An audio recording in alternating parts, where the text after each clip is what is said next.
Hello everyone, this is education in home. आज हम पढ़ेंगे class 7th English live text book का chapter number 1, the shopping list mystery. तो इस heading का मतलब होता है द शॉपिंग, मतलब शॉपिंग लिस्ट की। शॉपिंग एक लिस्ट होती है जिसमें चीज़ें लिखी होती है कि हमें क्या क्या खरीदना है। कि मिस्ट्री मतलब रहस्य। ठीक है, तो हम वो देखेंगे आज। When ever Sandeep. ठीक है, तो हमें रीडिंग में है कि एक स्टोरी है एक लड़के की जिसको वायलिन बनाना बहुत अच्छा लगता था और उसको मैथ्स पसंद नहीं थी। तो उसके जो मम्मी पापा पेरेंट्स थे ना, वो बहुत चिंता रहते थे कि ये अगर मैथ्स पढ़ेगा नहीं तो ज़िंदगी में आगे कैसे बढ़ेगा। पर एक दिन क्या होता है कि ये एक दिन सब लोगों को चौंका देता है एक रहस्य, एक मिस्ट्री को सॉल्व करके। When ever Sandeep was playing his violin, जब भी संदीप वायलिन बजाया करता था तो वो सारी चीज़ों के बारे में भूल जाता था। वो एक दिन भूल गया था कि उसने जो टैब है वो पूरी बकेट से भर चुकी है और उसका पानी नीचे गिर रहा है।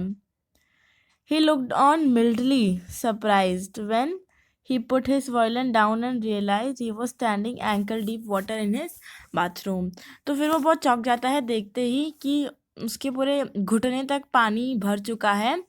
मिल्टली मतलब थोड़ा थोड़ा चौंक जाता है वो जब वो देखता है कि उसके घुटने में पूरा पानी भरा हुआ है घुटने तक, जहाँ जब वो बाथरूम में खड़ा रहता है।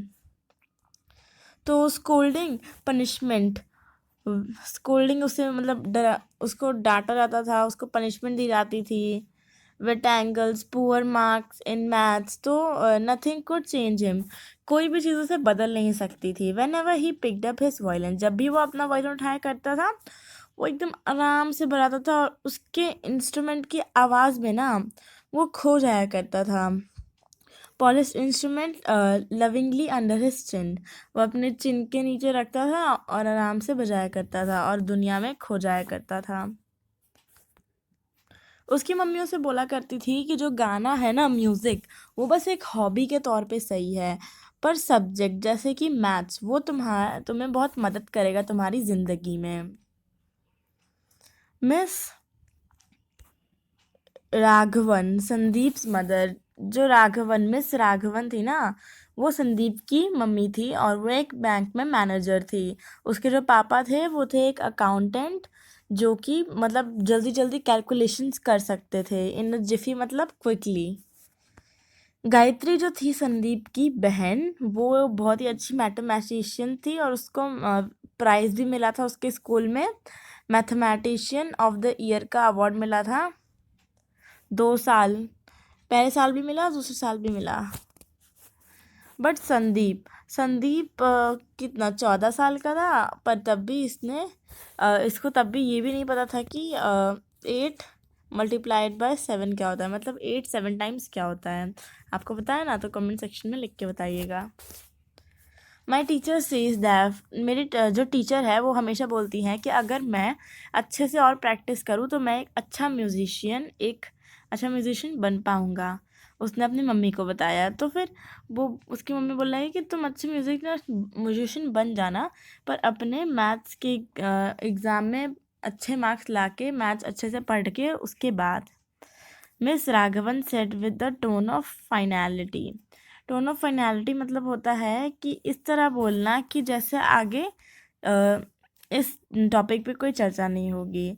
फिर वो बोलती है जस्ट लुक एट गायत्री को देखो, जो कि अपने स्कूल को रिप्रेजेंट करेगी as the international math olympiad में ये अपने स्कूल की तरफ से जाएगी। मिस्टर राघवन बोलती है, Perhaps Sandeep takes after me, said his mother's cousin. तो uncle Shekhar, who worked as a chief editor of news magazine. हाँ, तो फिर अंकल शेखर जो होते हैं ना, वो एक चीफ एडिटर होते हैं न्यूज़ मैगजीन के।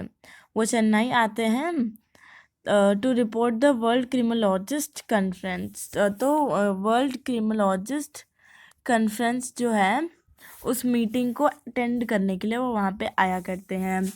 तो क्रिमिनोलॉजिस्ट मतलब ऐसे लोग जो कि साइंटिफिक तौर पे जो मिस्ट्री, जो क्राइम और जो क्रिमिनल्स हैं उनको पकड़ते हैं। You were hopeless as maths, sir mister Raghavan स्कॉर्नफुली।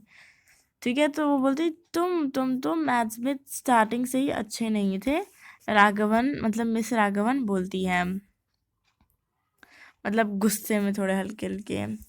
True such uncle Shekhar was unperturbed, मतलब सच बोल रही हो तुम, अंकल शेखर जो थे वो अनपर्टर्ब मतलब डिस्टर्ब नहीं हुए थे उनके बातों से। स्टिल संदीप एक अच्छा कंसर्ट वॉयलिनिस्ट बन सकता है, या फिर बहुत कुछ बन सकता है, मतलब ऐसा बहुत कुछ बन सकता है जो बच्चे आज भी बनने का सोचते हैं। व्हाट नॉनसेंस, क्या बेकार की बात है। एक आदमी अपनी ज़िंदगी में मैथ्स के बिना कुछ कर थोड़ी ना सकता है। मिसेस राघवन रिप्लाइड फ्रॉस्टली मतलब एकदम बुरे व्यवहार से। अंकल शेखर जो है वो हंसते हुए बोलते हैं कि क्या आपको पता है इसैक न्यूटन, जो कि स्पेशलाइज मतलब एक ही चीज़ में उन्हें मतलब एक ही चीज़ में वो एकदम परफेक्ट है, एकदम परफेक्ट। ठीक है, तो couldn't keep simple accounts of total of fingers, तो वो अपने उंगलियों को भी नहीं गिन पाया करते थे इसैक न्यूटन, जो कि आज बहुत बड़े स्पेशलाइज्ड है किसमें, अलजेब्रा में। आई डिडंट नो दैट, मुझे वो पता नहीं था। Miss Raghavan was taken back, miss Raghavan चौंक जाती है। फिर है I guess there are some things in life that you don't know even if you are good at maths, तो फिर वो बोलते हैं कि मुझे शायद पता है कि आप भले ही आप मैथ में अच्छे हो, पर ऐसी दुनिया में बहुत सी चीज़ें हैं जो आपको नहीं पता है, अंकल शेखर बोलते हैं। तो फिर वो संदीप को बोलते हैं कि मैं एक इंटरव्यू में जा रहा हूँ, एंटोनियो सचेरनी जो कि एक फेमस इटालियन वायलिनिस्ट है आज, तो तुम मेरे साथ चलो ना क्रिमिनोलॉजिस्ट कॉन्फ्रेंस में, और फिर हम दोनों उनसे मिलेंगे। अ डिलाइटेड संदीप एग्रीड इमिडिएटली, तो संदीप तुरंत मान जाता है खुश होकर। सो फिर अगली जो इवनिंग है, संदीप जल्दी मतलब तैयार होके चला जाता है वर्ल्ड क्रिमिनोलॉजिस्ट कॉन्फ्रेंस में। The highlighting day was great unsolved crimes, तो उस दिन ग्रेट अनसॉल्व्ड क्राइम्स के बारे में चर्चा होगी। संदीप जो है वो अपने एज पर इंटरेस्ट को और बढ़ाने जा रहा था, मतलब अपने इंटरेस्ट से और पढ़ने जा रहा था। He knew that cryptography was the, अच्छा हाँ हमने तो ये देखा नहीं ना। As Sandeep slipped into the seat, मतलब जैसे ही वो संदीप सीट पे बैठा ना, तो एक जेंटलमैन जो है वो स्टेज पे आके बोलता है on behalf of cryptography, cryptography के बिहाफ में क्रिप्टोग्राफी एक डिपार्टमेंट होता है जहाँ पे ना जो सीक्रेट वर्ड्स लिखे रहते हैं ना, मतलब AZ1 0, फिर कोई मार्क बना दिया, तो वो सब वैसे टाइप के अलग अलग कोड होते हैं, उसे पढ़ा करते हैं, जो कि बेल्जियन पुलिस की तरफ से आए थे। I come to case of unsolved shopping list mystery, तो मैं शॉपिंग लिस्ट मिस्ट्री का केस सॉल्व करने आया था। तो संदीप को पता था कि क्रिप्टोग्राफी क्या होती है, ये मैसेज रीडिंग होती है जो कि कोड्स में होते हैं, मतलब कोड लिखे रहते हैं और उन्हें समझना होता है इसमें। बेल्जियम जो कि है फेमस किसके लिए, डायमंड की ज्वेलरी के लिए। Recently less captains one of the largest jewellery stores in Brussels, तो लेस कैप्चर एक बहुत ही मतलब फेमस ज्वेलरी स्टोर है, कहाँ पे, ब्रुसेल्स में। तो वो आता है एक ऑड कंप्लेन, मतलब एक अजीब सी कंप्लेन लेकर आता है कि कुछ सालों पहले से ना जो कस्टमर ऑर्डर दे दिया करते थे कि हमें ये ज्वेलरी चाहिए, और जैसे ही वो पैसे का पेमेंट करने ज्वेलरी खरीदते देते थे, तो फिर उनके पैसे वो घर जा ही रहे होते हैं शॉप पे कि उनको कोई लूट लिया करता है। सो तो फिर जो दुकान वाले थे ना वो इस बात पे चिंता कर रहे थे कि देखो हम लोग बेचा करते हैं, तो फिर हमारे यहाँ से ही किसी को पता होगा ना कि कौन क्या ले रहा है, किसी आउटसाइडर कोई बाहर ऐरा गैरे को थोड़ी ना पता चलेगा कि इस दुकान पे कौन किसको क्या बेच रहा है। तो उन्हें पता चल गया था कि ये किसी हमारे में से किसी आदमी का काम है, जो दुकान में काम करता है ना, उन्हीं में से किसी एक का काम है। तो वो लोग हर एक एम्प्लॉय को चेक करते हैं एकदम अच्छे से, और उन्हें एक एम्प्लॉय पे बहुत ज़्यादा शक होता है जिसका नाम होता है जेने एगमोंट। सो उसकी क्या जॉब होती थी कि वो ऑर्डर लिया करता था। तो मतलब ऑर्डर लिया करती थी, और वो कस्टमर्स को फ़ोन करके बुलाती थी कि आपका वो सामान रेडी है, आप उसे ख़रीदने आ जाइए। सो वो ये भी पूछा करती थी कि आप हमें पैसे देके ये सामान खरीदेंगे या फिर ऑनलाइन पेमेंट करेंगे, या मतलब चेक से पेमेंट करेंगे।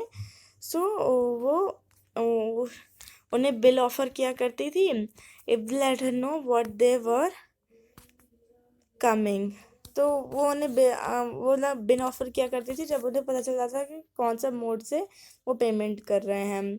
और study of people who were robbed reveal the same lady had serve them all. तो स्टडी मतलब पढ़ने पे पता चला ना, कि अच्छे से जांच पड़ताल करने पे पता चला कि और जो लेडी उन लोगों को सर्व करती है ना, जिन जिन लोगों को उस लेडी ने सर्व किया, उन्हीं सभी लोगों को चोरी हुआ। वी बिगन फॉलोइंग हम उनका पीछा करने लगे। तो हमने ध्यान दिया कि वो बहुत कुछ अजीब कर रही है। तो वो ग्रॉसरी स्टोर में जाती है, पहले अपना पूरा खाना वाना मतलब जो भी उससे खरीदना होता है खरीद लेती है, और फिर जो ग्रॉसरी की लिस्ट है ना, वो फिर ओनर को दे देती है। तो मतलब सामान उसने खरीद लिया, पर ग्रॉसरी की लिस्ट वो ओनर को दे रही है। तो ये उन्हें थोड़ा अजीब सा लगा कि सामान खरीदने के बाद क्यों क्यों लिस्ट दे रही है, क्योंकि नॉर्मली जो है ना, no one hands over shopping list after they complete their shopping. तो कोई भी नॉर्मली ऐसा होता है ना कि कोई भी अपनी शॉपिंग लिस्ट अपने शॉपिंग करने के बाद थोड़ी ना देते हैं हम। तो उसे फिर रियलाइज़ हुआ कि जो शॉपिंग लिस्ट है ना, उसमें कोड लिखा हुआ है, और वो मैसेज एक दूसरे को दे रहे हैं। तो कुछ दिनों में जो अनदर कस्टमर था, वो दूसरा एक और रॉब हो गया, मतलब उससे सामान चोरी कर लिया गया।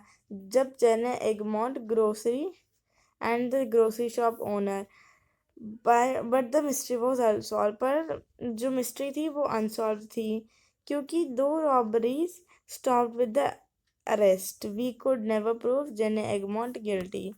तो भले ही हमने जेने एगमोंट को पकड़ लिया, अरेस्ट कर लिया, और वो सब चोरियाँ वोरियाँ बंद हो गई, पर तब भी जेने एगमोंट कभी भी मतलब ऐसा नहीं हुआ, उसको हम प्रूव नहीं कर पाए कि उसी ने चोरी की थी। फिर जो पुलिसमैन है ना, जो स्टेज पे था, वो दिखाता है जेने एगमोंट की फ़ोटो किस पे, प्रोजेक्टर पे। प्रोजेक्टर एक बहुत बड़ी सी स्क्रीन लगी होती है, जैसे आप लोग मूवी देखते हैं ना, वैसे टाइप की। और वो अलग अलग शॉपिंग लिस्ट जो उसने दी थी ना, उसको भी दिखाता है। तो फाइनल स्लाइड में, मतलब जो आखिरी स्लाइड थी ना, उसमें वो उसके कार को दिखाता है, और उसमें कार में जो जो चीज़ें रखी थी ना, वो दिखाता है। कार में चीज़ थी एक बच्चे का स्कूल बैग, और एक कुछ म्यूज़िक की शीट, मतलब म्यूज़िक उसमें गाने थे उसके sheets. Often Jenny would drop her daughter off to piano classes before she went shopping. तो मतलब जेनो जो थी, वो अपनी बेटी को पियानो क्लासेस में छोड़ देती थी, और जब वो उससे पहले कि वो शॉपिंग जाए। तो दोस्त संदीप संदीप को इस सब मिस्ट्री को सुन के मज़ा आ रहा था, और फिर उसको एक रेस्टलेसनेस एनगल्फ्ड हिम। मतलब अब उसको बहुत सारी मतलब एक इफेक्ट होने लगे, रेस्टलेसनेस मतलब अब उसे लगने लगा कि ये केस तो मुझे ही सॉल्व करना है, इस टाइप का। Later he found himself in signor Serichin's hotel suite. तो फिर वो अपने आप को सिग्नोर सेरिचिन्स के होटल के कमरे में पाता है, eating a splendid dinner over with his uncle. एक अच्छा सा एकदम बहुत अच्छा सा खाना खाता है वो अपने अंकल के साथ। पर जो वो संदीप होता है, उसका दिमाग उस खाने पे नहीं था, ना ही उस फेमस वॉयलिनिस्ट पे था। उसका दिमाग कहाँ था, बस एक ही जगह था, जो कि उसने वो पूरा केस सुना था ना, उसी के दिमाग में वो सब था, उसी इवनिंग की बातें। He was deep in thought when he suddenly heard the name being mentioned. तो वो बहुत ही खोया हुआ था अपने विचारों, मतलब अपनी दुनिया में, जब उसे पता चला कि उसको कोई नाम पुकार रहा है। माई नेफ्यू इज़ अ कीन वायलिनिस्ट, मेरा नेफ्यू एक बहुत ही अच्छा वायलिन बजाने वाला है। अंकल शेखर जो है वो बोल रहे थे। अ यंग वायलिनिस्ट हैं, remarked Saracens. Perhaps he would like to ask me a few questions too. तो एक छोटा सा वायलिनिस्ट उसके वो पूछता है, तो फिर हो सकता है उसे मुझसे कोई क्वेश्चन भी पूछना हो। तो अभी इसके आगे में भी है, बट हम इसके आगे का